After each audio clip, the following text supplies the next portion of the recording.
At first glance, the St. John Dairy seems like a safe haven in the apocalyptic wasteland. A farm with fresh food, high fences, an electric fence, and a seemingly friendly family. But if you have ever seen a horror movie, you already know this is too goddamn good to be true. And the weirdness starts almost immediately too. Okay, first we need to start off with Andy St. John. He's more the charming frontman of the operation. He got that smooth, polite demeanor that screams something's off. You know that feeling when someone's smiling at you, but it feels way too forced and they being overly nice and it seems forced as well.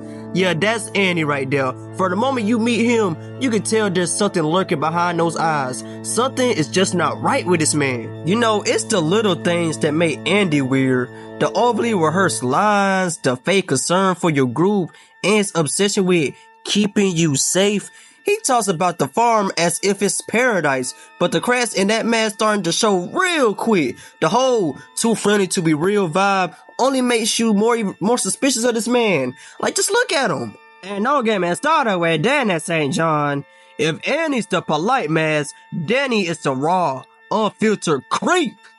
From the get-go, this man already give you a major bad vibe. He's always skulking around, leering at everything like he's sizing up the next meal. Well, that was the case later on, you know, RP Mark, but yeah, you get what I'm trying to say. But nah, real talk though, this guy can't go 5 minutes without saying something weird or uncomfortable. He's like that one weird kid that you don't want to talk to in school, but goddamn it, just to hear this motherfucker out, you just gotta listen to him. But like, whether it's his weird comments about lonely people, or the way he seems way too interested in hunting, you just know this guy's up to something. Every time this man is on your screen, it's like he's one bad comment away from revealing his true nature. And of course, it doesn't take long for you to discover the brother's horrifying secret. It's not just that they're creepy, they're cannibals on some Leatherface Texas Chainsaw Massacre type shit. They've been luring survivors to the farm and, well, let's just say they've been putting the meat on the menu. Pause. And here's where the St. John brothers go from unsettling to downright deranged. They don't just kill people for food, they treat it like it's normal. They act like it's a perfectly logical survival tactic. And that what makes them truly weird. They have justified the unjustifiable, turning their twisted worldview into a family tradition. Like some Texas Chainsaw type shit, that's what I'm trying to tell y'all niggas. When the truth finally comes out, the brothers unravel. Andy goes from the calm, polite leader to a desperate man who's lost control. While Danny was always a little off the rails anyway, but now he's completely unhinged. The St. John brothers' weirdness wasn't just an act, it was a reflection of how deeply broken they were by the world around them. What makes the St. John brothers stand out isn't just that they are bad guys, it's that they are weird in a way that's unsettling because it's human. They are not evil geniuses or super villains or super antagonists. They're just regular people who have gone down a dark, twisted path. And that's what makes them so memorable and so disturbing and disgusting. The St. John brothers are some of the weirdest villains in The Walking Dead. Well, Telltale's The Walking Dead. Not because they are the most dangerous, but because their weirdness feels so real. They smile when they should cry, laugh when they should feel guilt, and make you question just how far regular people can fall when pushed by desperation. And in a world where survival is everything, the St. John brothers remind us that sometimes the scariest monsters aren't the walkers. They are the humans who have also lost their way. What the? Can't wait for you to get to Savannah, Clementine. I got your parents right here. And you be sure to find me, whether the league wants you to or not. Now, what I need... Hey, bro, come on now, dawg. Come on, man. Throughout the game, The Walking Dead, Telltale, carefully builds tension between Lee, Clementine, and an unknown voice communicating through a walkie-talkie all throughout episode 5. While we know Clementine's parents are out of reach, and dead basically, someone else has been taking a disturbing interest in her. Pause. But who is this nigga? And more importantly, why? Well, it's this man right here, the stranger, who in my opinion is the most darkest villain in Telltale's The Walking Dead. You know, the stranger's voice is unsettling, yet it's the quiet patience in his approach that leaves everyone on edge. You know, he doesn't, immediately attack, manipulate, or threaten like characters like Joan or the St. Johns. Instead, he buys his time, observing Lee's every fucking move. Like, it's this slow burn that makes the twist so chilling though. And then the reveal even made it even better storyline wise, because in the heart-pounding climax of the game, we learned that this man, this random weird dude that's talking to a walkie-talkie, talking to this little ass girl, turns out he's been following Lee and Clementine because of the choices we made. The big shock you may ask, he's not just some random antagonist, he's just a regular dude whose life was ruined by Lee's group.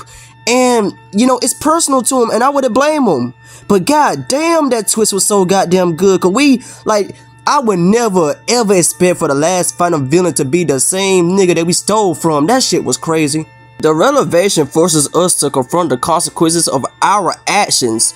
From the moment Lee decided to take the food, whether you take it or not, he's still gonna be on your ass about it. If you take the food, he'll be like, you stole that food from us. But if you don't, he gonna be like, oh, you didn't, but your goddamn group did. Like, nigga, like you can't win, cause bro gonna keep on turning that shit around on you, and he did that shit so well too. Like, for the moment that if Lee did decide to take the food from the stranger's car in episode 2, a ripple effect would be set in motion. A family was destroyed. That man's family was destroyed.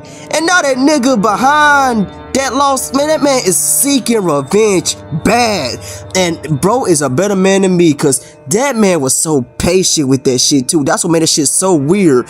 The amount of self-control that man had to actually plot and wait for this man at the right time to get their ass while they lacking, that shit was so fucking goddamn outrageous. That nigga is crazy.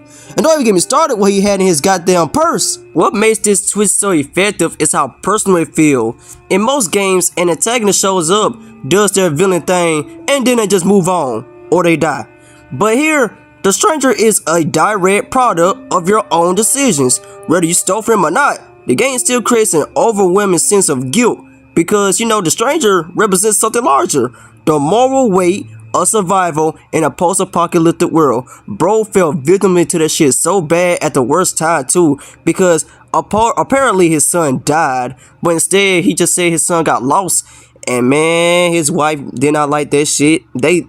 His wife and daughter left his ass and then come back to gain her trust. He could have gained her trust, but no, the shit from the goddamn RV or van, station wagon, whatever you want to call it, all that food was gone. Oh, imagine the pain that man felt. The stranger isn't just some generic ass villain. He's broken, hurt, and desperate.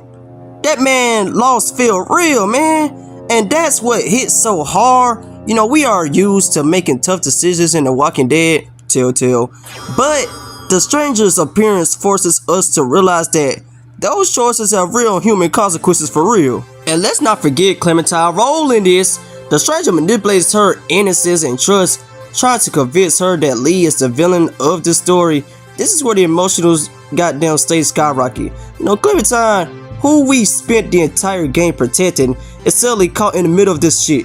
Let's not, man, if it wasn't for this man, Lee would not have been bit. Clementine would have stayed her ass in the goddamn house, and they all would have went home scot-free.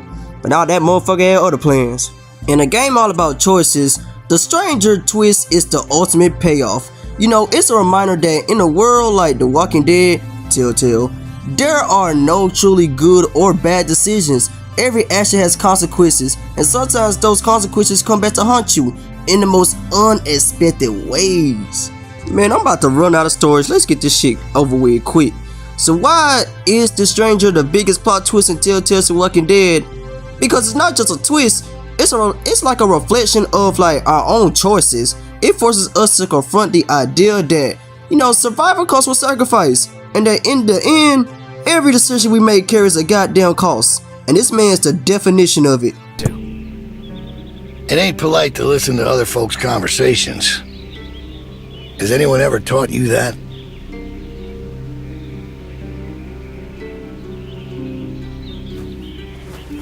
No, stop! Don't hit my friend! You don't want to test me, girl. I'll pass every time. Carver is not like your typical apocalyptic tyrant. While many villains in the zombie fiction world are purely evil or driven by selfish survival, Carver operates on a dangerous combination of ambition, survival instinct, and twisted sense of morality. This man genuinely believes that his way is the best way, not only for himself, but for those around him. Like, bro literally put paws on females for no fucking reason. Like for Clementine, for example, when he smacked the shit out of her. One thing that sets Carver apart from the other villains is his charisma. He's not just like a brute force leader, he's a manipulator. You know, he knows how to twist situations to his advantage, how to justify his actions in a way that can even make us as players pause and think, like, is this nigga really wrong? Like, honestly, with this, like, playing with this man, like, I feel threatened. For some reason, I feel threatened. Like, goddamn, like, you can be minding your own business, being that shot, doing all your work. Then all of a sudden, the nigga will be on your ass for no reason. And don't even get me started with Troy. Like, take for instance, like, his interactions with Clementine throughout, you know, episode 2. Well, episode 1. Was it? It don't even matter. Basically, throughout the game, Carver tries to influence her, you know, planting seeds in her head about the group that she's with. You know, he sees potential in Clementine, and he even tries to mold her into like a female version of him, you know, who is strong, pragmatic, and even willing to do whatever it takes to survive. Of course, what truly solidifies Carver as a good-ass villain is his sheer brutality. You know, he's not afraid to like use violence or even excessive force just to make his point. Like, for example, when he beat Kenny out with that goddamn walkie-talkie. God damn, how the fuck it? Ooh, I could imagine how that shit feel. But yeah, like, whether it's executing someone right in front of the group, depending on your choice, they did Alvin the same way right in front of Rebecca. But like, for real though, like, this man would just, like, he's not crazy because he's so calm with it. That's just, like, he's just cold for no reason. Like, his leadership is, like, built on fear. But to him, it's necessary because he believes that, you know, in the world overrun by walkers, the only way to survive is being strong and fearless. You know, only the strongest survive and the ruthless must, like, survive. I guess. Like, that's probably why so many good characters throughout Telltale and Walking Dead always die, because, you know, they're so nice from the old good. Like Carly and Luke, for example. And that's where Carver becomes such a complex character to me. You know, he's not just killing for the sake of it, he's enforcing a system, one he believes will ensure humanity's survival. To Carver, weakness is a liability, and sentimental is like a flaw to him. You know, people under his rule aren't just followers, they are resources, his henchmen, their right-hand mans, basically his D-riders, like bro, basically like his glazers, to be honest with you, if there's anything that I can put into the term.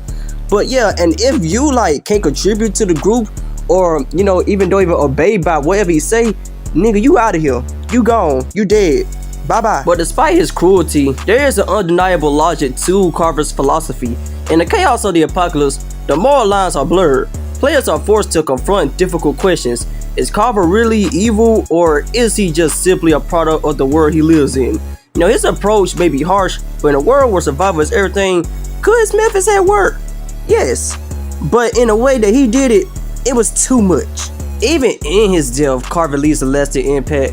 His brutal execution at the hands of Kenny is one of the most intense scenes in the game, not just because of his violence, but because it shows the consequences of Carver's influence. His reign of terror forced everyone around him to confront their own morality and what they are willing to do to survive.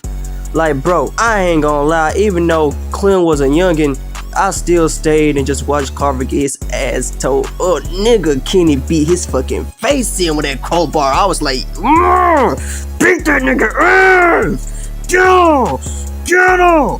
Get him! That's what I'm talking about! That's why he's killing me! That's why he's the GOAT! The GOAT! In the end, what makes Carver the best villain in Telltale Walking Dead is not because he's a mindless monster, because unlike other villains, he's actually aware of what he's doing. He's not evil just for the sake of being evil. He's calculated, charismatic, and even like chillingly rational when it comes to his decisions. He represents a terrifying possibility of what people can become when survival is all that matters. And perhaps the scariest part, deep down, Carver is a reflection of the world he lives in, a world where morality is as dead as the walkers themselves.